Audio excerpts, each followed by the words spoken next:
नमस्कार दोस्तों, जय हिंद, जय भारत। दोस्तों, आज हम इस वीडियो में जानेंगे स्त्री विमर्शक क्या होता है।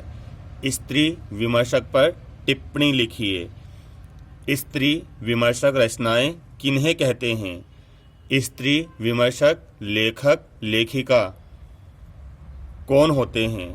ठीक है ना। इससे संबंधित प्रश्न बीए लिटरेचर तथा हिंदी एमए की परीक्षाओं में पूछे जाते हैं दोस्तों, इसलिए आपको ये वीडियो ध्यानपूर्वक देखना चाहिए।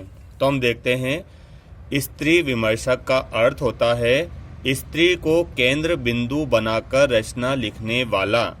आई बात समझ में आपको? यानी कि वे कहानियाँ, वे उपन्यास जिनमें स्त्री प्रधान होती है, ठीक है ना, जिनका मुख्य बिंदु स्त्री ही होता है, ठीक है ना, उसे हम कहते हैं स्त्री विमर्शक रचना या फिर स्त्री विमर्शक लेखक। सन 1962 के बाद लिखी गई रचनाओं में हमें एक नयापन देखने को मिलता है। यानी कि दोस्तों, सन 1962 के बाद जो रचनाएं लिखी गई उनमें हमें एक नया बिंदु देखने को मिलता है, एक नया पहलू देखने को मिलता है, एक नयापन देखने को मिलता है। इन रचनाओं में लेखक व लेखिका मध्यम वर्गीय अर्थात मिडिल क्लास परिवार मतलब फैमिली, यानी कि 1962 के बाद जो रचनाएं लिखी गई इनमें लेखक व लेखिका मध्यम वर्गीय परिवार को ध्यान में रखकर रचनाएं लिख रहे थे। इनकी रचनाओं में मुख्य पात्र स्त्री ही था। स्त्री के जीवन से जुड़े उतार चढ़ाव, प्रेम, आकर्षण को उन्होंने उकेरा।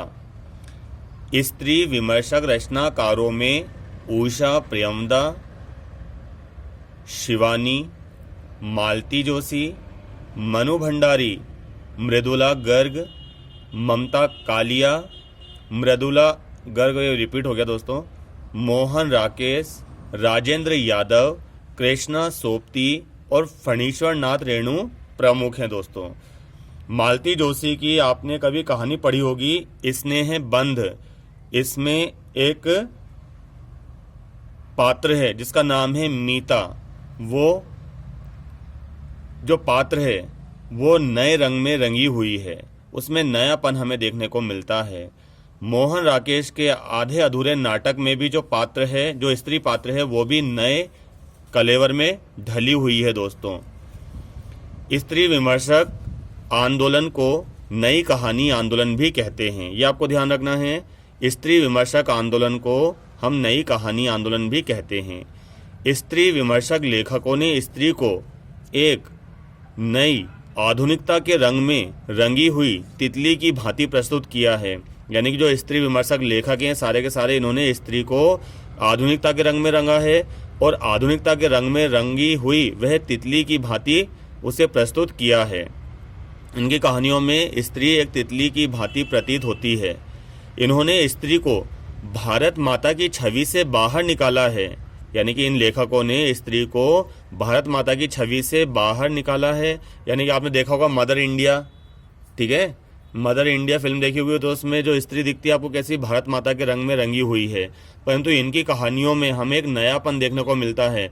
मालती जोशी की जो कहानी है स्नेह बंध, इसमें जो मीता नाम की पात्र है उसके बाल कटे हुए हैं, वो मैक्सी पहनती है, वो अपने पति को सास के सामने डार्लिंग डार्लिंग कहकर पुकारती है, परंतु इसके बावजूद भी उसके अंदर स्नेह की धारा है।